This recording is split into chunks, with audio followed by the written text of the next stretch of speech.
1971 एक ऐसा साल जिसने दक्षिण एशिया का नक्शा हमेशा के लिए बदल दिया। एक तरफ थे लोग अपनी पहचान, अपनी भाषा और अपने अस्तित्व के लिए लड़ते हुए, और दूसरी तरफ थी ताकत, राजनीति और सत्ता की दीवारें। लेकिन आखिर ऐसा क्या हुआ कि ये संघर्ष एक भयावह युद्ध में बदल गया? क्या वाकई ये लड़ाई सिर्फ दो देशों, भारत और पाकिस्तान के बीच थी, या इसके पीछे छिपी थी एक ऐसी कहानी जिसे दुनिया सुनने से डरती रही? ये है 1971 का इतिहास, जहां एक राष्ट्र जन्मा, बांग्लादेश। 1971 की कहानी असल में शुरू होती है 1947 से। एक देश, पाकिस्तान, जिसे दो हिस्सों में बांटा गया, वेस्ट पाकिस्तान और ईस्ट पाकिस्तान, जिसे आज हम बांग्लादेश के नाम से जानते हैं। दोनों के बीच 1600 किलोमीटर का फासला, भाषा अलग, संस्कृति अलग, पर फिर भी उन्हें एक ही मुल्क कहा गया। लेकिन असली मसला तब शुरू हुआ जब वेस्ट पाकिस्तान की सरकार ने ईस्ट पाकिस्तान के लोगों को दूसरे दर्जे के नागरिक की तरह ट्रीट करना शुरू किया। अर्थव्यवस्था का 70% हिस्सा ईस्ट पाकिस्तान कमाता था, लेकिन खर्च वेस्ट पाकिस्तान पर होता था। और सबसे बड़ा झटका 1948 में आया, जब पाकिस्तान की सरकार ने कह दिया उर्दू ही राष्ट्रभाषा होगी, जबकि अधिकतर लोग बंगला बोलते थे। यहीं से शुरू हुआ भाषा आंदोलन, एक ऐसा आंदोलन जिसकी वजह से बहुत सारे बच्चों को अपनी जान गंवानी पड़ी। समय बीता, लोगों का गुस्सा बढ़ता गया। फिर आए शेख मुजीबुर रहमान, एक नेता, एक आवाज, जिन्होंने ईस्ट पाकिस्तान के हक के लिए लड़ाई लड़ी। 1966 में उन्होंने रखे अपने 6 पॉइंट्स, जिसका कोर था अपनी सत्ता, अपनी अर्थव्यवस्था, अपना नियंत्रण। 1970 में आया इलेक्शन और ईस्ट पाकिस्तान की पार्टी अवामी लीग 313 में से 167 सीट्स जीतकर सबसे बड़ी पार्टी बन गई। इसका मतलब था शेख मुजीब पाकिस्तान के अगले प्रधानमंत्री होते। लेकिन वेस्ट पाकिस्तान की सरकार, पाकिस्तान पीपल पार्टी, जिसके लीडर थे जुल्फिकार अली भुट्टो, और तत्कालीन तानाशाह जनरल याह्या खान ने एक सीधा सा फैसला लिया, कोई भी ईस्ट पाकिस्तानी पाकिस्तानी हुकूमत का लीडर नहीं होगा। कुछ ही दिनों में पूरी ईस्ट पाकिस्तान की आवाम सड़कों पर आ गई। ढाका से लेकर चिटागोंग तक लोग एक ही बात बोल रहे थे, आमदेर ओदिकार दाओ, हमारे अधिकार वापस दो। 20 मार्च से 25 मार्च के बीच हालात तेजी से खराब होते गए, बातें रुक गईं, भरोसा टूट गया। और फिर आई वो रात, 25 मार्च 1971। पाकिस्तान आर्मी ने एक ऑपरेशन लॉन्च किया, जिसे कहा गया ऑपरेशन सर्च लाइट। इस ऑपरेशन का मकसद था अवामी लीग, स्टूडेंट्स, इंटेलेक्चुअल्स और जो भी बांग्लादेश की पहचान के लिए लड़ रहा था, उन्हें कुछ ही घंटों में खत्म कर देना। सबसे पहले ढाका यूनिवर्सिटी पर हमला हुआ, हॉस्टल्स चलाए गए, गोलियां चलाई गई, हजारों लोग एक रात में मर गए।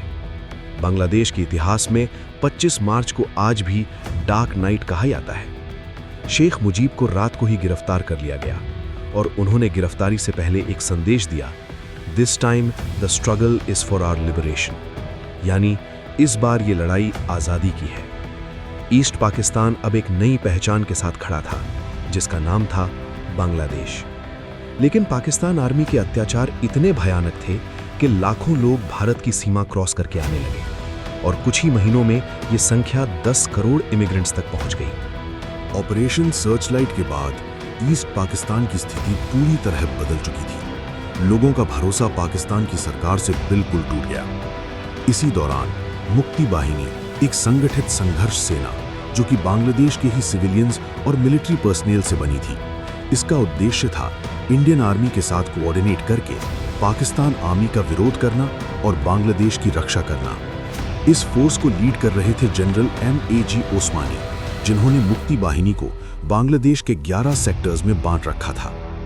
ग्रामीण इलाकों में गरिल्ला वॉरफेयर शुरू हुआ। छोटे छोटे समूह पुल, सड़कें और कम्युनिकेशन लाइंस को निशाना बनाते थे।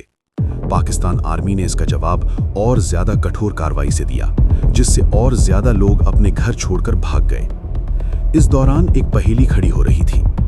1 करोड़ से ज्यादा शरणार्थी भारत आ चुके थे। ये भारत पर आर्थिक, सामाजिक और सुरक्षा दोनों तरह का बोझ बना। भारत की प्रधानमंत्री इंदिरा गांधी ने इस स्थिति को एक ह्यूमैनिटेरियन संकट के रूप में देखा। उन्होंने तुरंत शरणार्थी कैंप्स, मेडिकल सपोर्ट और राशन सिस्टम बनवाया, लेकिन उन्हें समझ आ गया था कि ये स्थिति लंबे समय तक नहीं चल सकती। इसी वक्त वेस्ट पाकिस्तान के कुछ नेता और जनरल्स जैसे लेफ्टिनेंट जनरल A.A.K. नियाजी खुले तौर पर कह रहे थे कि ईस्ट पाकिस्तान को कंट्रोल किया जाएगा। उनके बयान और मिलिट्री ऑपरेशंस ने स्थिति को और गंभीर बना दिया। इंटरनेशनल पॉलिटिक्स भी तेज हो रही थी। अमेरिका पाकिस्तान का समर्थक था, चाइना पाकिस्तान के साथ खड़ा था, सोवियत यूनियन भारत के करीब आ रहा था। इस बीच इंदिरा गांधी ने फैसला लिया कि भारत को एक डिप्लोमेटिक और स्ट्रेटेजिक रास्ता साफ करना होगा। उन्होंने 1971 के मध्य से अमेरिका, ब्रिटेन और यूरोप के 10 राजधानियों का दौरा किया और दुनिया को ईस्ट पाकिस्तान के संकट के बारे में बताया।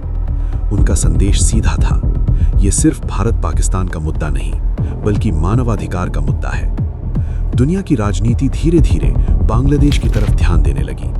ढाका और पूरे ईस्ट पाकिस्तान में पाकिस्तान आर्मी की कार्रवाइयां जारी रहीं। महिलाओं पर अत्याचार, गांवों को जलाना और इंटेलेक्चुअल्स को निशाना बनाना, ये सब लगातार हो रहा था।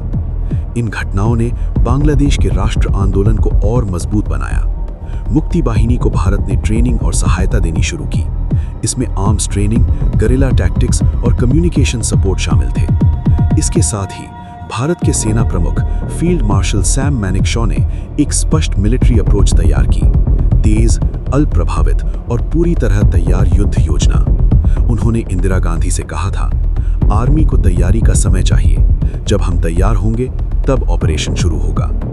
ये तैयारी पूरे मॉनसून के दौरान चली। सेना, लॉजिस्टिक्स, इंटेलिजेंस सब कुछ एक ही उद्देश्य के साथ काम कर रहे थे, एक निर्णायक कदम सही वक्त पर उठाना।